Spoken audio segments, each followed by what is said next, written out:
The Sports Renegades podcast on SportsTownChicago.com.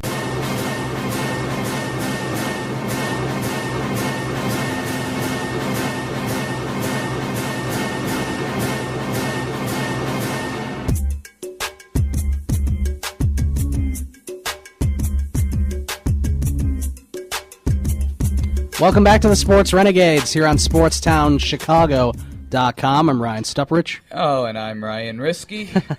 And, we're going to transition to the White Sox. There are some interesting comments made by, Hawk first, of course. What would a Sox broadcast be without Hawk comments? And then David Robertson after the game, too, was a little upset at Mike Scioscia for going out and just pleading his case.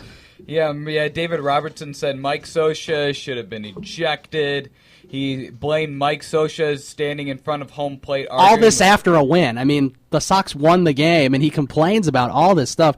I think David Robertson's just mad that he blew the save. Yeah.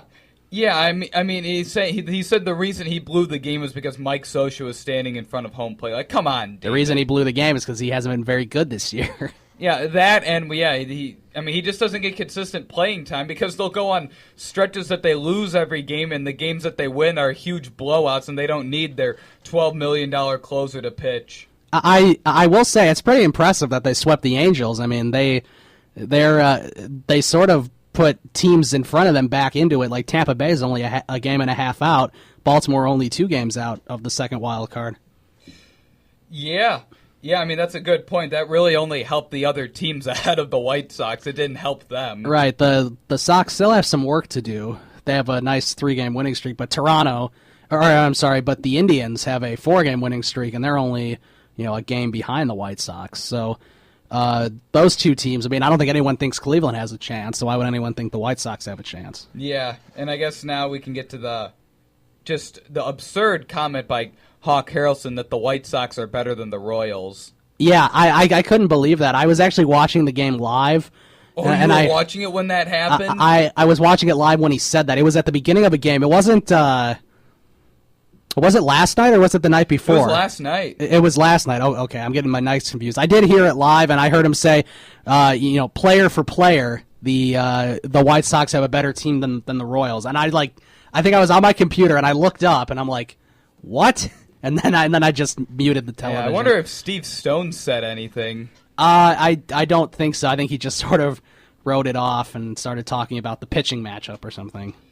Yeah, that's just crazy. Like, if you go... The team that's 68-45 and running away with the AL Central is not as good player for player as the Chicago White Sox. Let's just go position by position. Catcher, Salvador Perez or Tyler Flowers? I think the Royals have you beat there, Tyler. Tyler who? Right, Tyler who? Worst catcher in the MLB. Yeah, Salvador Perez is one of the best. Hosmer or Abreu? That's really a toss-up. Hosmer's been probably a better player this year. Last year was Jose Abreu, no question. Yeah, it's interesting to think about that because put Abreu in the Royals Stadium and Hosmer in the White Sox. Hosmer might be hitting over 20 home runs because Hosmer's already hitting 320. Plays much better defense. That's the kind of position that whatever team you're a fan of, you're going to pick that player. Right. That's a toss-up, but... there's not one clear winner there. No. Just like second base, there's no clear winner between Carlos Sanchez and Omar Infante. They're just so bad. Right. They're both not the reasons why the teams are good or bad. Yeah, well, Sanchez contributes to the losing. I'd have to take Infante just because of the veteran experience. I guess. And the veteran presence. At shortstop, Alcides Escobar and Alexi Ramirez. Alcides isn't great, but I think overall he's a better player. Yeah, he's better. Especially now when Alexi's 34 or something. Yeah, Alcides hits for average, steals bases. Alexi doesn't do anything. Great defensively, too. Alexi is good at times defensively. Most of the time he boots balls that he shouldn't. He's sort of like Castro, only Castro's a lot worse. Makes terrible throws. And then third base, you got Tyler Saladino or Mike Moustakas. Yeah, now Saladino's played well, but obviously Mike Moustakas is much better. Saladino and his 240 batting average, unbelievable. left field, Melky Cabrera or Alex Gordon. Yeah, well, that's another toss-up. I mean, Alex Gordon's been hurt all year, but I think healthy. If they're healthy and everything, I think. Yeah, I think Alex Gordon. is better. Melky's been hitting good, except Gordon's like a Gold Glove defender. He'll hit 270 with 20 home runs. Right. He's a great his guy. problem is just staying healthy. But I think when he's there, I think a lot of people look up to him because he's the person that's been in the organization the longest. Yeah, I think I'd take Gordon over Melky. Center field, I'd take Lorenzo Cain over Adam Eaton. I think anyone with a brain would, yeah. I think everyone with a brain would take a lot of players over Adam Eaton. Oh. He's like the most frustrating player on the White Sox. Like, you know how the Cubs' most frustrating player is Starlin Castro. The most frustrating player on the White Sox has to be Adam Eaton because he shows flashes of being good and he can hit well at times. And he just sounds like such an idiot when he talks. See, he's so speedy, but yet he's so bad defensively. I don't get it. He's bad defensively, not good at throwing, strikes out a lot, doesn't hit for the best average. No, not swings at all. for home runs way too much. I can't. Whenever I see him, it's amazing that he has double-digit home runs. I just don't get that. Wait, he's got 10 now? I'm pretty sure he has 10, yes. I think Adam LaRoche only has. I know LaRoche hit his 10. I'll look it up to be sure. I'm pretty sure he's gotten over 9. Yeah, I mean, it's unbelievable. Like, every time I see him, he's swinging for home runs, then he strikes out. And, I mean, he is a frustrating player. I mean, he's a good leadoff hitter. I mean, he's a good guy to have as a leadoff. He's still at 9. He's still at 9, I guess. Okay. Adam LaRoche was the one that got to double digits. Yes, it must have been good old Adam LaRoche. And right field, I don't know who you pick between Alex Rios and Avisail Garcia. They're both really bad. I'd probably go with Avisail. He's been playing well the last few weeks, and he's robbed like 3 or 4 home runs already, which is pretty cool. I mean, when we went up to the White Sox game for your birthday last week to see Chris Sale get destroyed by Tampa Bay. I was just hoping that one pitcher did good, and they did. Archer pitched good. It was supposed to be a pitching duel of the century. And then Sales gave up like 4 home runs. With Avisail Garcia, I remember when the White Sox traded for him, Rick Hahn said he's the next Miggy. I hope nobody believed that. And Avisail Garcia has that's certainly a stretch. 23 career home runs in over 900 at bats. I'm pretty sure Miggy had more than 21 home runs in his rookie season when he was like 20 years old. Cool stat about Avisail Garcia is in this season he's the walk-off at bat. He's had a walk-off walk, a walk-off hit by pitch, and a walk-off double. So he just needs walk-off air, walk-off single, walk-off triple, walk-off home run. He'll get them all. I believe he has 2 walk-off hits. I believe his at-bats was 4. I know he had a hit by pitch, a walk, and I think 2 hits. He's had 3 walk-off hits this season.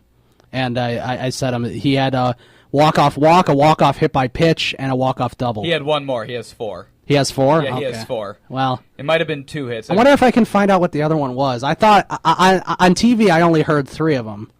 Yeah, here I can get on that. I retweeted something by the guy that tweeted it out. If we're going to be talking, and we were talking about Avisail Garcia making some great catches, I don't think any of them can beat the Anthony Rizzo catch yesterday.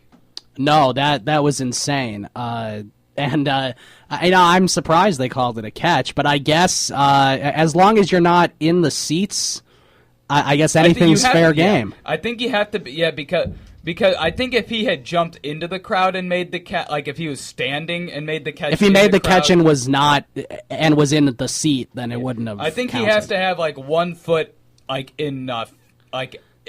the baseball diamond. Because I guess there is a difference between foul ball in play and foul ball out of play. So, yeah, because he was on the tarp, and the tarp is fair game because it's on the field, obviously. I just didn't think that the siding in front of it, or whatever you want to call it, the small wall there before the seats, I didn't realize that was in play, but I guess it is. I've never seen a player jump on top of the tarp, walk over it, and then dive into the stands and make a catch. That's unbelievable. Jose Abreu might not have even moved on that foul ball, where Anthony Rizzo. So that's just unbelievable. It's not just that he made such a great catch. It's to have the awareness to track down that foul ball and know where you are on the field, to step on the tarp without losing sight of the ball. Right. And going back to that Avisail Garcia stat, it's most walk-off plate appearances this season. He has 4. Starlin Castro is second with 3. He has a walk, a hit by pitch, and 2 hits. Okay. Was the other one a single then, or Must was have it? Yeah, I'm assuming. All it it was a single. says is there's a walk and a hit by pitch included. So that must be 2 hits. Well, he had a walk-off double the other day. Yeah, and I think August 5th he had a walk-off. He had a walk-off. Yeah, he's done really well. He's starting to heat up a little bit for them. So maybe he'll be their everyday right fielder next year. Who knows? Yeah.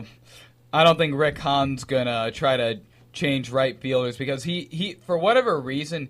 He's the type of GM that values players that he acquired and thinks they're the greatest players at every position. Yeah. It's just like he thinks that they're going to be the next big thing when they're really not, and they need to upgrade. I mean, the man, Rick Hahn said he was the next Miguel Cabrera. Avisail Garcia has 23 career home runs and over 900 at-bats. He's batting about 260. And he gets injured like Miguel Cabrera. Yeah, it's probably the only similarity I could think of. I mean, it's an outfielder and a first baseman. Yeah. Why are you comparing the two? And their body size. I mean, Avisail Garcia looks a little... He's just comparing them because they both came from the same team? Is that why? I don't know. Rick Hahn is not a very smart general manager. Because they were both on the same team as Tigers, and Avisail was a highly touted prospect at the time. Who knows? See, I don't even know how highly touted of a prospect Avisail was. I mean, he must have been I think he was decent. Playing well with Detroit when they... I think he must have been in the top 100, except I don't think he was a top 20. Probably he not. wasn't that kind of. I mean, they've got the same body size. Sometimes when you watch Avisail Garcia run, he just looks like he has too much weight. He needs to. He looks bottom heavy. He needs to shred a few pounds. He's got a weird batting stance. So he doesn't walk either. He strikes out a lot. Yeah, the thing that's going to be interesting for this weekend, of course, is a lot of times the team in Chicago that's doing bad ends up winning those Crosstown Cup series. That's all they have to play for. Right. I hope that doesn't happen. Again, and the Cubs lose 2 or 3 at the Cell. Because that would just look bad after going 13 for 14 on a winning streak and then losing 2 to the White Sox, where you just, beat a very good team, a very bad team in Milwaukee, and now you're playing another bad team. So right, and the thing with the White Sox that might help is that they're on a winning streak and they're due to start losing.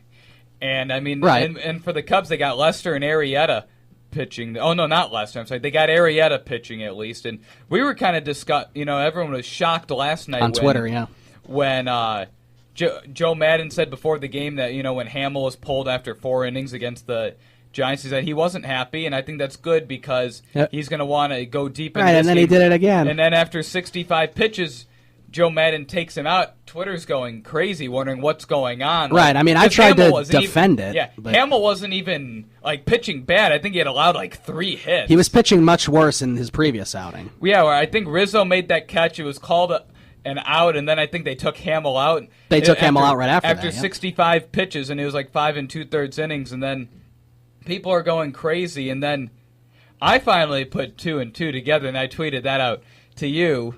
The only reason Joe Madden would be doing this is he doesn't want Dan Herron pitching against Chris Sale Sunday. That's true, and that I mean, obviously it looks a lot nicer when it's Hamill against Sale instead of Herron against Sale. And the reason they're able to makes it look nicer. The reason they're able to do this is because they've got an extra off day Monday where they could give Hamill an extra day in the coming week, and they had an off day. True. They had off days on consecutive Mondays. Doesn't really ruin your rotation. Right, because you have 2 straight Mondays with an off day. Pitchers are getting that extra day of rest anyway.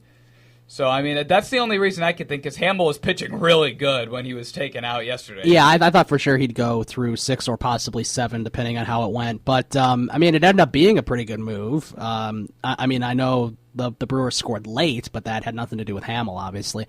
That'll be 4 days of rest, and he only threw 65 pitches. And I think it's you're right. I think it's if Chris Sale wasn't pitching, it might not have been necessary to make that move. And, I mean, you're trying to preserve a 1-run lead. I understand it, but I mean, Hamill, hasn't been that effective lately. I could see him, possibly if he gets, if he lets somebody on base, he could give up a 2-run homer or something.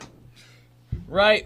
Except, I mean, the Brewers weren't even making solid contact. I mean, Joe Madden wouldn't be taking Hamill out of the game just because he could give up a 2-run homer. I mean, if he was at like 85 or 90 pitches at that point, then it's okay to take him out. Except